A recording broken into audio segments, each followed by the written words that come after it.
Subway possession. In scenes similar to those in the 1981 film Possession, in which Isabella Adjani becomes possessed in a subway, two friends in San Francisco got the shock of their lives whilst filming in the Mooney subway. As they walk along the platform and approached a yellow dumpster, they heard strange sounds and spotted blood and debris strewn along the platform. Take a look.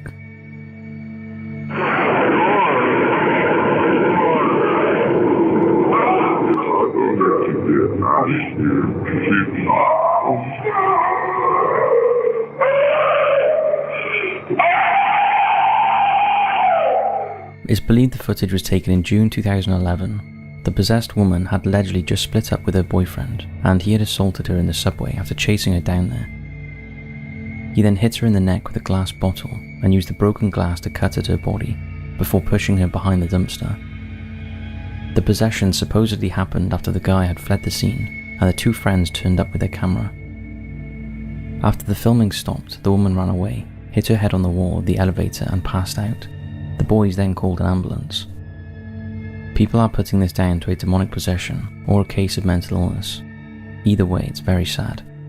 We're not sure what it is about subways, but a similar thing happened in 2014 when a video emerged from Canada that appeared to show a woman becoming possessed and launching a crazed attack on a fellow passenger.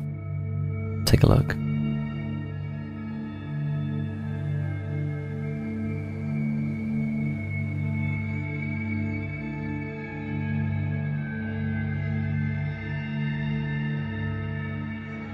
That piece of footage was caught on an Edmonton Transit System train, and later transit police intervened and both individuals were removed from the train and issued violation tickets for fighting in public. The question is, was she possessed by something evil or just angry about something? Both videos have been up for discussion since they emerged, with some believing they are both fake, with the first possibly being a realistic student short film. Others believe that either one or both girls had taken drugs. Possibly the highly addictive and dangerous designer drug Flakka, also referred to as the zombie drug, which causes bizarre behaviour that includes losing inhibitions, gaining superhuman strength, and engaging in violent acts. Then there are those who believe the two girls in the video are possessed by the devil. What do you think is going on in these videos?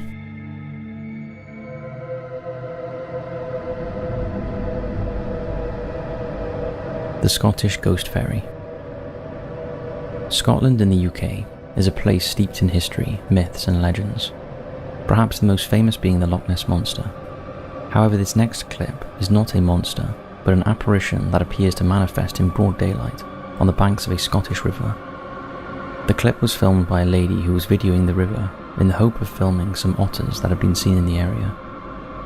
Take a look and focus on the left-hand side of the screen.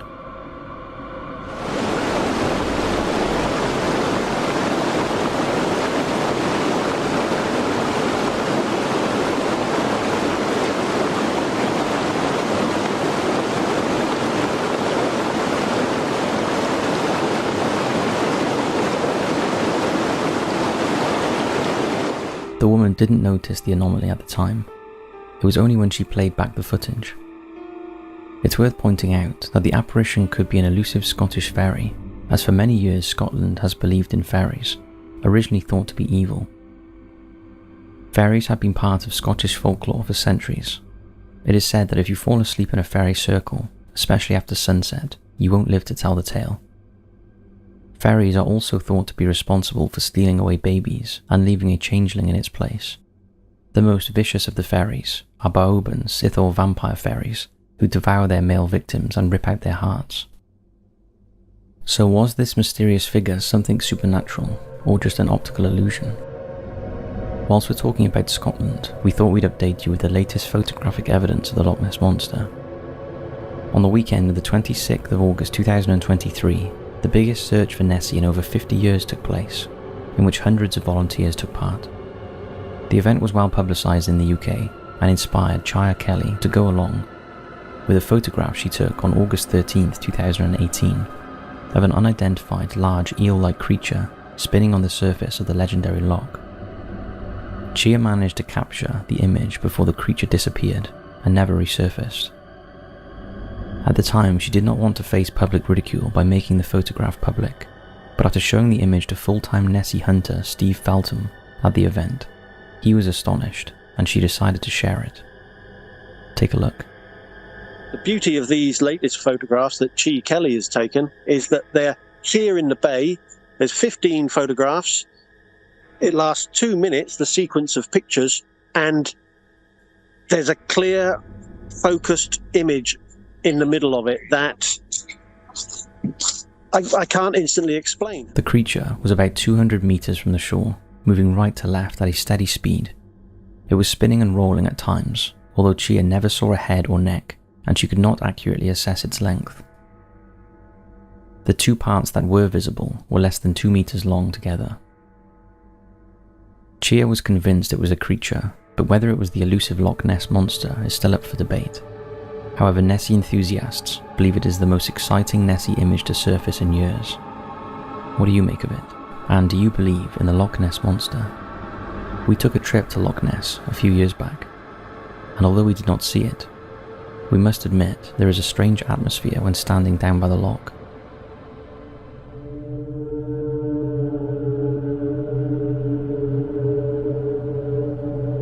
The possession of Maurice Theriault. Maurice Theriault was the eldest of 15 children in a French-Canadian family. He had a tough life growing up in rural Maine, where he was abused by his father and taken out of school at an early age to work long hours on the family farm. As an adult, Maurice moved to Warren, where he farmed vegetables that he sold from a stand. He was known locally as Frenchie, but he was a troubled soul. Events from his childhood had severely affected him. He also realized he had superhuman strength and knowledge of things that he had never been taught. Maurice, who was a devout Roman Catholic, started to believe he had been possessed by the devil. By 1982, his symptoms were amplified when his father murdered his mother and then killed himself, and the church believed that the devil had taken over him. On 2 occasions, exorcisms were performed on Maurice, and he also called upon the world's most famous demonologists, Ed and Lorraine Warren, which resulted in them calling in Worcester Bishop Timothy J. Harrington in 1985 to perform another exorcism. Despite the skeptics, the Warrens always maintained that the possession of Maurice was frighteningly real, describing how Maurice would bleed from his eyes. Here is a terrifying clip from one of his exorcisms. Be warned, this is scary.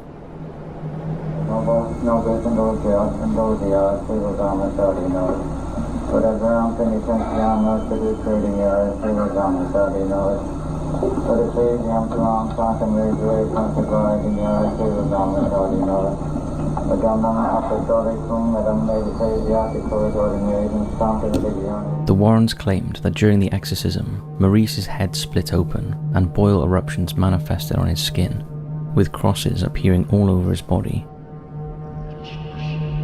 That same year, Maurice was charged with rape for a second time, but the charge was dropped when he confessed and blamed his demons. In 1990, journalists Michael Lasalandra and Mark Miranda co-wrote with the Warrens and the Theriaults a book called Satan's Harvest, in which they recall the demonic possession that blighted Maurice's life. It's a very creepy book and will be perfect for the spooky season, so I'll include a link to it in the description below. But things did not end well for Maurice. Things took an even darker twist 7 years after meeting the Warrens, when Maurice's supposed demons drove him to almost repeat the crime of his father. He chased his wife into the street, wounded her, then took his own life by shooting himself with a 12-gauge shotgun. Some say that his tormented soul had finally taken over. Those who knew Maurice weren't surprised, as they felt he was either seriously mentally disturbed or was indeed possessed by the devil himself, as Maurice claimed. Michael Lasalandra went on record to say, "I do not think he was a con man. I think he sincerely believed he was possessed." Michael recalled viewing a videotape of Theriault's exorcism and said, "I saw things that were very hard to explain." His sister disagreed, saying she once saw Maurice put blood under his eyelids and cut crosses into his skin with a nail, and that he spoke a version of French and Pig Latin to make people think he was speaking backwards. She claimed her brother was not possessed, he was an actor obsessed with the occult. Theriault apparently had plenty of reasons to feel guilty and depressed. He pleaded guilty to child rape in 1976 and served 5 years probation. In 1985, he was again charged with rape, but the charge was dropped when, like we said, he confessed and blamed his demons. Whatever the reason for Maurice's actions, there is no doubt that he was a disturbed man, and his story and the exorcism footage was featured in the blockbuster horror film The Conjuring.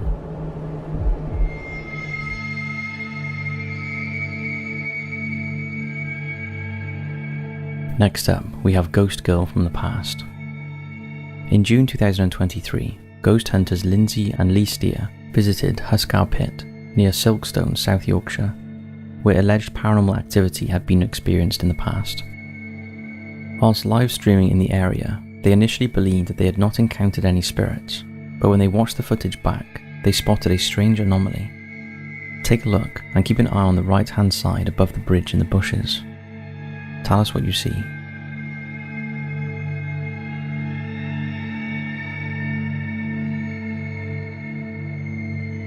They were also sent creepy screenshots from viewers who had spotted what looks like a white floating apparition in front of a tree trunk. It appears to be a young girl. The site they were on has a tragic past, and the bricks you can see are an old day-hole shaft that is now a memorial to a tragedy that happened nearly 200 years ago. It all began on the 4th of July 1838, days after Queen Victoria's coronation. 300 foot below ground in a coal pit were around 50 children and 33 coal getters, frantically cutting and moving coal, trying to make up time that they had off for the celebrations. The weather that day was calm and gloriously sunny, but as the day went on, it quickly deteriorated and a vicious thunderstorm set in. As the miners worked their way down the pit, the water began to build up above to dangerous levels, and because of the flooding, the miners were instructed to stay together at the bottom of the pit and wait to be rescued. However, some of the children ignored the instruction, and desperate to save themselves, 40 of them started making their way to Huscar Drift to try and reach the day-hole opening that you can see in the photo. But as they climbed out, water burst through, trapping and drowning 26 of them. The children who died were aged between 7 and 17. After their bodies were recovered, they were laid to rest in 7 graves. 11 girls were buried together in 3, and 15 boys in the other 4 graves. Could it be that the apparition in the video is the ghost of one of those children who died under tragic circumstances? What do you think?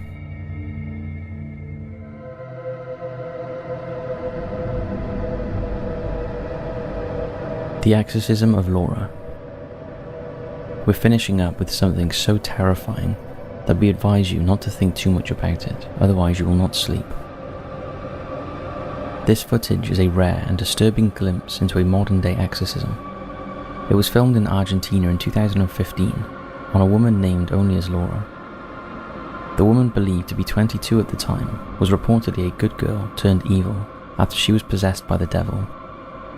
The perceived symptoms of demonic possession included superhuman strength, superhuman knowledge, a different voice speaking through the person, and the inability to control oneself or one's inhibitions. It's unclear which of these symptoms Laura was experiencing, as there is not much information online, but it was believed that she had been freed from the devil by exorcism. Before the exorcism could begin, locals gathered at the church in the capital of Buenos Aires, praying for Laura's soul and redemption. The exorcism was performed by Bishop Manuel Acuna, and in the footage, Laura can be seen withering around on the floor and screaming profanities, before being pinned down by church helpers, as Acuna supposedly drives the evil spirits out of her. The footage is disturbing, so viewer discretion is strongly advised. Take a look.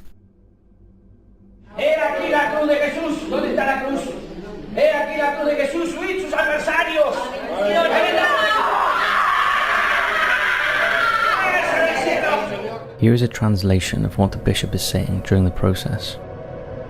The demon exists. He's not an idea. He's not a theory. He's not something abstract. The devil is a personality and therefore has a strategy. We are talking about something terrifying, a fallen angel. The devil is not a metaphor. The devil is something real that Jesus Christ faced. The devil looks for the perdition of the human being. and for this, he will use any possible evil instrument. When the exorcism comes to an end, Laura gives a strangled cry, and then suddenly closes her eyes and falls backwards exhausted, wiping away tears as the priest once again makes the sign of the cross over her body. Bishop Acuna can be heard saying, "Thank God, we've recovered a daughter of God." Laura is supposedly finally free. But unfortunately, things do not always go to plan, and an exorcism is not always the answer, and perhaps the most well-documented case of when things go wrong is Anneliese and Michael. You've probably heard the story many times before, but we'll give you a brief summary. Anneliese was a German woman who underwent 67 Catholic exorcism rites. As a teenager, she had a history of mental illness and was diagnosed with epileptic psychosis.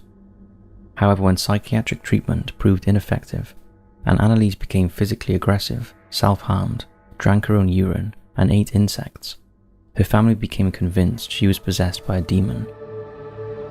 In desperation, they appealed to the Catholic Church for an exorcism. At first the request was denied, but eventually in 1975, Bishop Joseph Strangle granted permission for Father Arnold Renz to perform an exorcism according to the ritual Romanium. However, total secrecy was ordered. Renz performed the first session on the 24th of September 1975, and at her request, Anneliese's parents stopped consulting doctors and relied solely on the exorcism rites. A total of 67 sessions took place over a period of 10 months, each lasting up to 4 hours. Here's some audio clips of some of the exorcisms carried out on Anneliese. Despite the German dialogue, the guttural demonic voice is disturbing, so listen with caution. Wir beten in die Wahrheit zu sein. Im Namen des Vaters und des Sohnes und des Heiligen Geistes. Der Scheißdreck muss gebeten werden, sonst ist aus! Die Priester, die müssen nach ihrem Gewissen handeln. In Bezug auf das Ding. Ja, und vor allem wenn... Nein. Sadly, unlike Laura, Anneliese was not freed from her supposed demons and started refusing food. On the 1st of July 1976, Anneliese died in her home. Her cause of death was malnutrition and dehydration caused by self-inflicted starvation. She weighed just 30 kilograms, or 66 pounds, on her death. The aftermath of her horrific death resulted in the state charging priests Ernest Old and Arnold Renz with negligent homicide, along with Anneliese's parents. The priests were found guilty and were sentenced to 6 months in jail, reduced to 3 years of probation. However, her parents received no punishment, as it was concluded that they had suffered enough. Several films are based on Anneliese's tragic story, including the 2005 film The Exorcism of Emily Rose, the award-winning 2006 film Requiem, and the 2011 film Anneliese, The Exorcist Tapes. Today, Anneliese's grave in Killenberg am Main in Germany is a pilgrimage site.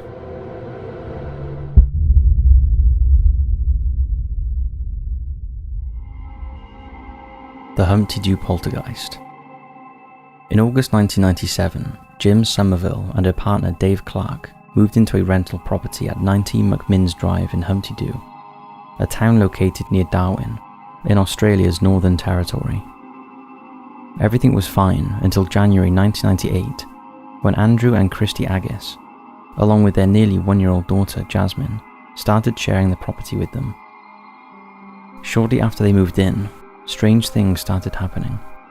Random objects would be flung in the air by an unseen force, and terrifyingly, these objects appeared to be aimed at them. Glass bottles and even knives would fly through the air, and both couples felt like they were under attack. On one occasion, gravel and seashells rained down from the ceiling, and the entity tried to communicate by using scrambled tiles to spell out words like fire, skin, help, car, and Troy. The couples believe that this may be a reference to their good friend, Troy Radatz, who had died in a fire caused by a car accident just a few miles from the property. Could it be his untimely death was responsible for the rage? Over the course of a few weeks, the activity ramped up, and scratches could be heard from inside the walls, and appliances were destroyed. Things got so bad, the couple called in a local priest, Father Stephen D'Souza. He too experienced the violence when a knife was hurled at him from a kitchen counter, falling at his feet and narrowly missing him. Another priest was called, who blessed the house and sprinkled holy water all around. And on one of his visits, the activity was so overwhelming, he left a crucifix, Bible, and some vials of holy water for the couples to use if they felt threatened. However, this only seemed to anger the poltergeist further, and it flung the crucifix around the house and threw the holy water containers against the wall. The media had also taken an interest in events, and in April 1998, news reporters entered the house with heat-seeking equipment to see for themselves the violent activity in the home. Take a look at what happened. Brendan was also witness to a particularly violent incident. He was the only person in the house when this happened. Whoa, what the? A live bullet ricocheted onto the carpet. In slow motion, it appears to have come from the ceiling, then bounced off the furniture. We taped it from 2 angles. Whoa, what the? Once again, no thermal fingerprints on it, nothing that leads you to believe it was thrown by human. It's worth pointing out that this was a rental house, and the landlord wasn't too happy about the damage the entity was doing to his property, and believing the tenant to be responsible, he tried to get them evicted. Ultimately, the attempt failed, but the couples moved out anyway, as they couldn't take any more. The landlord tidied up the property and relet it. Since then, there have been no public reports of any further paranormal activity, but perhaps the new tenants are simply dealing with it in their own way. Today, the events at Humpty Doo are regarded as one of the most significant supernatural occupations in Australian history.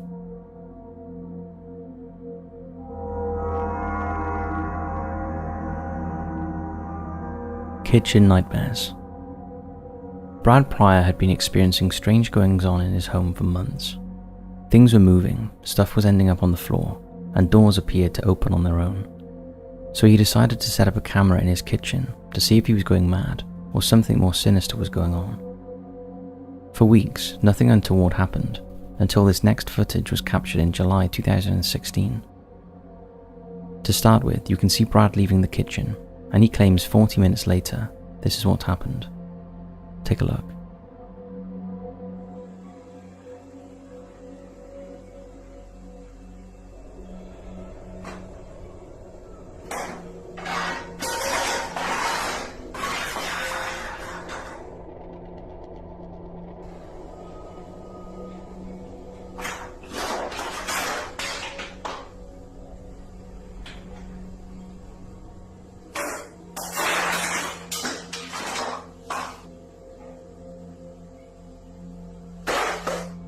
So is that a poltergeist as Brad claims? It certainly seems like something is going on. The kitchen roll could possibly be explained if a window is open, but the ornaments and the frying pan are harder to fathom. The doors flying open, the chairs falling, and the kitchen utensils flying across the room are all classic poltergeist violence, and that box falling out of the cupboards is off the scale creepy.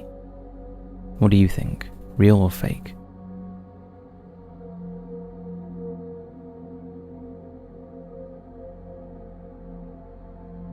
The ghost in red.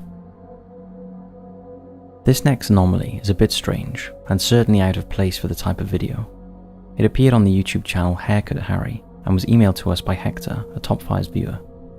Firstly, thanks for the submission, Hector. The channel features unique barbershops around the world, showing customers getting haircuts and shaves. This one was filmed at Sweeney Ted's in Kuala Lumpur, Malaysia, and was uploaded on March 27, 2020. The skill of the barber is fascinating, but that is not what we're looking at today. Take a look at the footage, focusing on the window.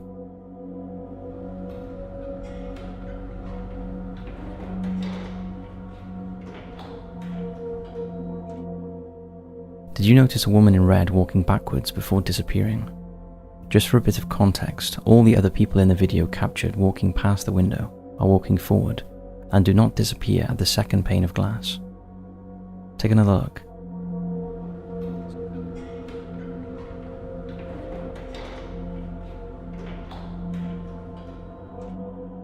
So what's going on here?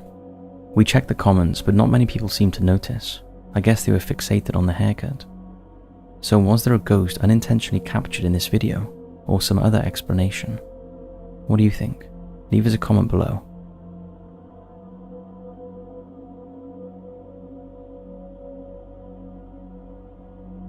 The Ghost Girl. Alice Martin had always thought there was something off in the flat that she lived in with her husband Tom and baby son Louis. The TV often turned on by itself, and her son would not settle at night and always ended up sleeping in his parents' bed. In 2020, during lockdown, Alice was scrolling through family snaps when she spotted a strange shadowy guest looming in the background. She knew that the photo had been taken in her son's room and believed the apparition may be the presence that she had felt in the home. Take a good look at this.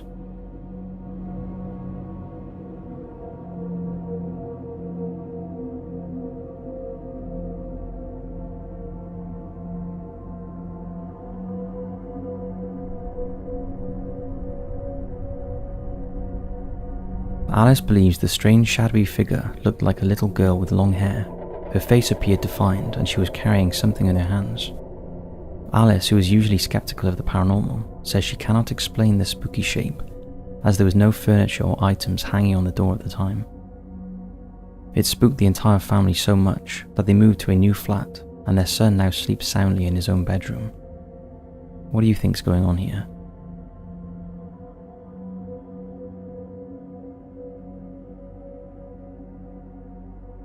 Our own experience.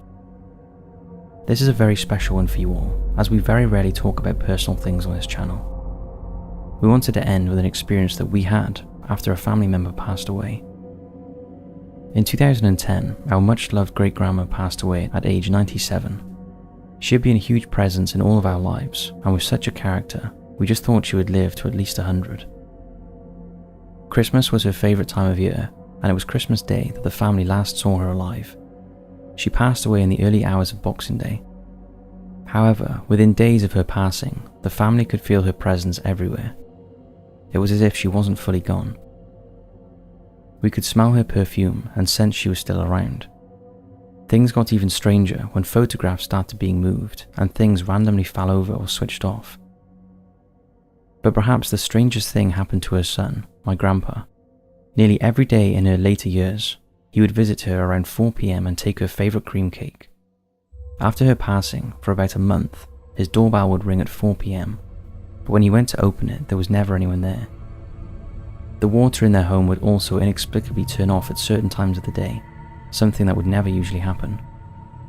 Another family member had a clown ornament on his mantelpiece that once belonged to my great-grandmother, and he would come home from work and find it turned around facing the wall. Every time it was moved back the next day, it was turned around again. These strange occurrences continued for several weeks until we all felt like she had actually gone. I can confirm that all of this is 100% true. We've heard many stories from people in the past saying similar things after a loved one is gone, and we'd love to know if you've ever experienced anything similar in the comment section below.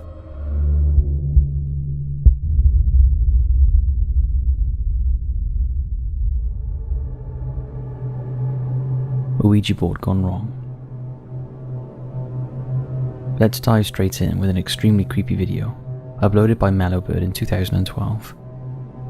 Mellowbird claims that this footage was filmed on Halloween night, where he sat down seemingly on his own with an Ouija board, a device that many use to contact the dead. The video is almost 8 minutes long and is filmed from 3 different camera angles in Mellowbird's haunted home. He sits at the table with the board in front of him and a large wooden cross in front of the camera. He starts by asking the board if there is anyone there, placing a glass on the table that he hopes will be moved by the ghost in question. Initially he receives no response. After altering the question slightly, his electronic doorbell camera set up next to him on the table starts to flash and ring before falling silent. For a while, Mellowbird fumbles around with his cameras before entering the bathroom. He starts to sound much more startled as he notices all of his bathroom products have been thrown from the side of the bath. Then, while he is in the bathroom, the wooden cross that was on top of the initial table is thrown to the left off screen, seemingly by an unknown force. When Mellowbird re-enters the room, he asks the ghost to do something in the room he is currently in, and he is not disappointed. Almost immediately, the wooden cross catches fire, the entire thing engulfed in flames. He becomes visibly scared at this point and rushes to put it out, then removes the cross from the house before ending the video. Take a look. Is there anybody here?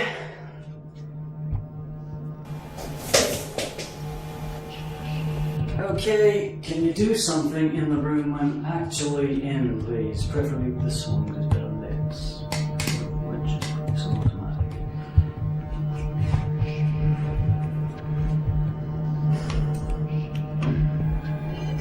EMF TV, K2, you people number 1 and the cross has moved.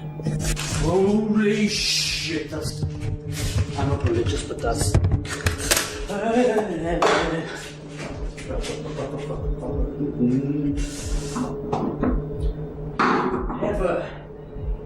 Ever set fire to anything in my house again, and I'm having you exercised. Scorch them up as well.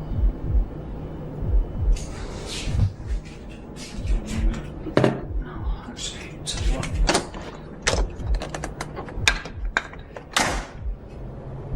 Mellowbird has tons of insane videos of his supposedly haunted house, and this startling footage is pretty creepy. What do you think? Does this show real poltergeist activity, or even a demon that has been summoned from the Ouija board? Or is Mellowbird faking his footage? Let us know below.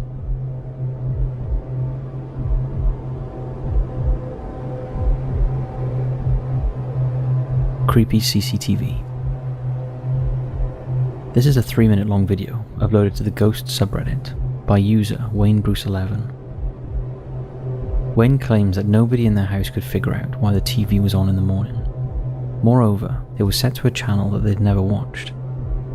Supposedly, the user's family had dealt with a suspected ghost for over 15 years, and this is the first evidence they had caught on camera that they believe shows the spirit in action.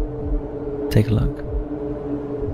Facultad de Derecho de la Universidad de Granada, a Macare.